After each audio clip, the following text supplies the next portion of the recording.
J.K. Rowling's Harry Potter and the Chamber of Secrets Chapter 13 The Very Secret Diary. ரிடிலுடைய நாட்குறிப்பை தான் ஏன் இன்னும் தூக்கி எறியலைங்கிறத பற்றி ஹாரியால் தனக்கு தானே கூட விளக்கிக்க முடியலை. அந்த நாட்குறிப்பில் எதுவுமே எழுதப்படாமல் காலியாக இருக்குன்னு அவனுக்கு நல்லாவே தெரிஞ்சிருந்தும் ஏதோ ஒரு கதையை படிச்சு முடிச்சே ஆகணும்னு அவன் துடிக்கிறத போல அவன் தன்னை அறியாமலே அந்த நாட்குறிப்பை கையில எடுத்து பக்கங்களை புரட்டிக்கிட்டே இருந்தான். டிஎம் ரிடில்ங்கிற பெயரை தான் இதுக்கு முன்னாடி கேள்விப்பட்டதே இல்லைன்னு ஹாரிக்கு உறுதியா தெரிஞ்சாலும் அந்த பெயர் கூட அவன் ஏதோ ஒரு பிணைப்பை உணர்ந்தான். ரிடில்ங்கிறவன் தன்னுடைய சின்ன வயசுல பழகி பின்ன பாதிக்கு பாதி மறந்து போன ஒரு நண்பனை போலதான் அவனுக்கு தோன்றினான். ஆனா இந்த எண்ணமே ரொம்ப அபத்தமானது. ஹாக்வர்ட்ஸுக்கு வரத்துக்கு முன்னாடி அவனுக்கு தான் நண்பர்களே இருந்ததில்லையே.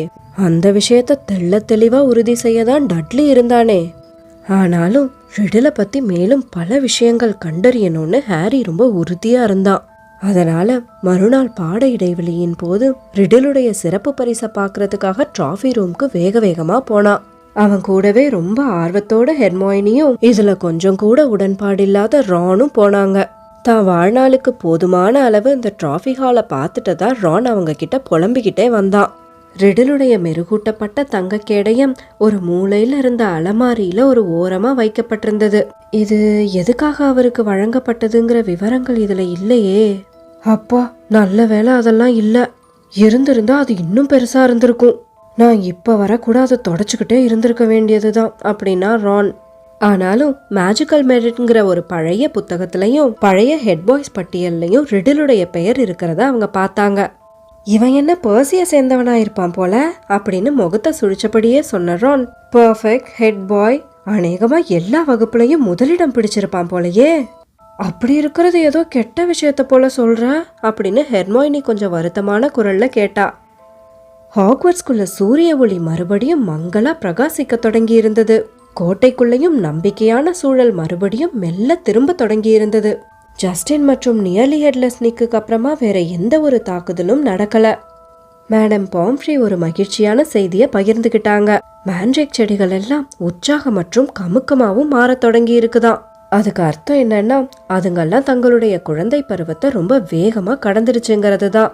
அதுங்களுடைய முகப்பருக்கள் மட்டும் மறைஞ்சிடுச்சு, மறுநடவுக்கு தயாராகிடும் அப்படின்னு ஒரு நாள் மதிய வேளையில ஃபிளிட்சி கிட்ட ரொம்ப கனிவா அவங்க சொல்லிக்கிட்டு இருக்கிறத ஹாரி காதுல வாங்கினான். அதுக்கப்புறம் அதுங்களை வெட்டி வேக வைக்க அதிக காலம் பிடிக்காது. சீக்கிரமே மிஸ்ஸஸ் நாரிஸ் உங்களுக்கு திரும்ப கிடைச்சிடும். ஒருவேளை ஸ்லிதரனுடைய வாரிசு தன்னுடைய தைரியத்தை இழந்திருப்பானோ அப்படின்னு ஹாரி நினைச்சான். பள்ளி முழுக்க இவ்வளோ விழிப்புணர்வோடவும் சந்தேக கண்ணோட்டத்தோடவும் இருக்கிறப்போ அந்த ரகசிய அறையை திறக்கிறது மென்மேலும் ஆபத்தான விஷயமா தானே இருக்கும். அந்த பயங்கர ராட்சசன் எதுவா இருந்தாலும் சரி, அடுத்த 50 ஆண்டு காலம் தூங்குறதுக்கு இப்பவே பதுங்கி இருக்கலாம். ஆனா ஹஃபில் பஃபை சேர்ந்த எர்னி மேக்மில்லன் இந்த மகிழ்ச்சியான கருத்தை ஏத்துக்க தயாரா இல்ல. ஹாரி தான் குற்றவாளின்னு டூவலிங் கிளப்ல அவன் தன்னைத்தானே காட்டி கொடுத்துக்கிட்டான்னு அவன் உறுதியா நம்பினான். இந்த பீவ்ஸ் வேற ஏற்கனவே இருக்கிற நிலைமைய இன்னும் மோசமாக்கினான். கூட்டம் நிரம்பிய நடைபாதையில திடீர்னு தோன்றி ஹோ பாட்டர் யோர் ராட்டர் அப்படின்னு பாடிக்கிட்டே அதுக்கு ஏத்த மாதிரி நடனம் வேற இப்ப ஆட தொடங்கி இருந்தான். கில்டராய் லாக்காட் என்னவோ தன்னுடைய முயற்சியால தான் இந்த தாக்குதல்கள் எல்லாம் நின்றுடுச்சுன்னு நினைச்சுக்கிட்டு இருக்கிற மாதிரி தெரிஞ்சது. ஒரு நாள் டிரான்ஸ்பிகரேஷன் வகுப்புக்காக கிரிஃபெண்டோர் மாணவர்கள் எல்லாரும் வரிசையில நின்றுட்டு இருந்தப்போ அவர் ப்ரொஃபசர் மெக்கானகல் கிட்ட இதை பத்தி ரொம்ப பெருமையா சொல்லிக்கிட்டு இருந்ததை ஹாரி தற்செயலா காதுல வாங்கினான். இனிமே எந்த ஒரு பிரச்சனையும் வரும்னு எனக்கு தோணல மினர்வா. ஏதோ ரகசியம் தெரிஞ்சவரை போல மூக்க தட்டிக்கிட்டே கண்ணை சிமிட்டி சொன்னாரு. இந்த முறை ரகசிய அறை நிரந்தரமா மூடப்பட்டுருச்சுன்னு தான் நினைக்கிறேன். நான் அவனை கண்டுபிடிச்சே ஆகணுங்கிறது காலத்தின் கட்டாயம்னு அந்த குற்றவாளிக்கு நிச்சயம் தெரிஞ்சிருக்கணும். சொல்ல போனா நான் அவனை கண்டுபிடிச்சு தண்டிக்கிறதுக்கு முன்னாடியே அவன் வேலையெல்லாம் நிறுத்திக்கிட்டது ஒரு புத்திசாலித்தனமான விஷயம்னே சொல்லலாம். இப்போதைக்கு பள்ளிக்கு தேவைப்படுறதெல்லாம் என்ன தெரியுமா? மன உறுதியையும் உற்சாகத்தையும் அளிக்கக்கூடிய ஒரு விஷயம்தான். இப்போதைக்கு நான் வேற எதுவும் சொல்ல போறதில்ல. ஆனா அதுக்கு சரியான வழி எதுன்னு எனக்கு தெரியும்னு நான் நினைக்கிறேன். மறுபடியும் ஒரு தடவை தன்னுடைய மூக்க தட்டிக்கிட்டே நெஞ்ச நிமித்திக்கிட்டு வேக வேகமா அங்கிருந்து நடந்து போயிட்டாரு. பிப்ரவரி 14 காலை உணவு அப்போ லாக்காட்டுடைய அந்த உற்சாகமூட்டும் திட்டம் என்னங்கிறது வெட்ட வெளிச்சமானது. முதல் நாள் இரவு ரொம்ப நேரம் நடந்த குவிட்டிச் பயிற்சியால ஹாரிக்கு சரியான தூக்கமில்ல. அதனால கொஞ்சம் தாமதமாவே கிரேட் ஹாலை நோக்கி வேக வேகமா வந்து சேர்ந்தான். ஒரு நிமிஷம் அவன் தவறான கதவு வழியா எதுவும் உள்ள நுழைஞ்சிட்டோமோன்னு கொஞ்சம் குழம்பி கூட போயிட்டான். சுவர் முழுக்க கண்ணை பறிக்கிற அடர் இளஞ்சிவப்பு நிற மலர்களால அடைச்சு அலங்கரிக்கப்பட்டிருந்தது. அதை விட மோசம் என்னன்னா, வெளிர் நீல நிற கூரையிலிருந்து இதய வடிவிலான காகித துண்டுகள் மழையென பொழிஞ்சுகிட்டு இருந்தது. ஹாரி கிரிஃபண்டார் டேபிளை நோக்கி போனான். அங்க ரான் ஏதோ குமட்டல் வந்தவனை போல முகத்தை சுழிச்சுக்கிட்டு உட்காந்துருந்தான். ஹெர்மோயினியோ தாங்க முடியாத சிரிப்பை அடக்கி வைக்க முடியாம தவிச்சுக்கிட்டு இருந்தா. என்ன நடக்குதுங்க அப்படின்னு கேட்டபடியே உட்கார்ந்த ஹாரி தன்னுடைய உணவு மேல விழுந்த காகித துண்டுகளை தட்டி விட்டான்.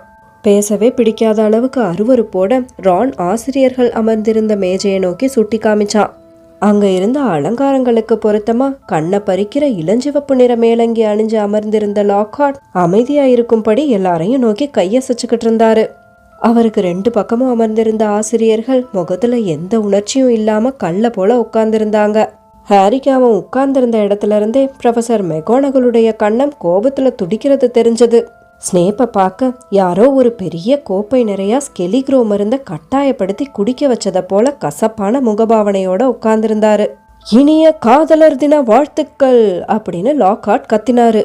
இதுவரை எனக்கு வாழ்த்து அட்டை அனுப்பிய அந்த 46 பேருக்கும் என்னுடைய நன்றிகள். ஆமாம், உங்கள் அனைவருக்கும் இந்த சிறிய ஆச்சரியத்தை ஏற்பாடு செய்யும் உரிமையை நானே எடுத்துக்கொண்டேன். இது இத்துடன் முடிவடைய போவதில்லை. லாக்ஹார்ட் கைகளை தட்ட நுழைவு வாயில் கதவு வழியா கடுப்பான முகம் கொண்ட 1 டஜன் குள்ளர்கள் அணிவகுத்து உள்ள வந்தாங்க. ஆனா அவங்கெல்லாம் ஒன்னும் சாதாரணமான குள்ளர்கள் இல்ல. லாக்ஹார்ட் அவங்களுக்கெல்லாம் தங்க நிற சிறகுகளை மாட்டி கைகள்ல யாழ் ஏந்த செஞ்சிருந்தாரு. இதோ எனது அன்பான வாழ்த்து அட்டை இயந்தி வரும் குள்ளர்கள் அப்படின்னு லாக்ஹார்ட் பூரிப்போட சொன்னாரு. இவர்கள் இன்று பள்ளி முழுவதும் வலம் வந்து உங்களுடைய காதலர் தின வாழ்த்துக்களை உரியவரிடம் சேர்ப்பார்கள். அத்துடன் வேடிக்கை முடிந்துவிடப் போவதில்லை.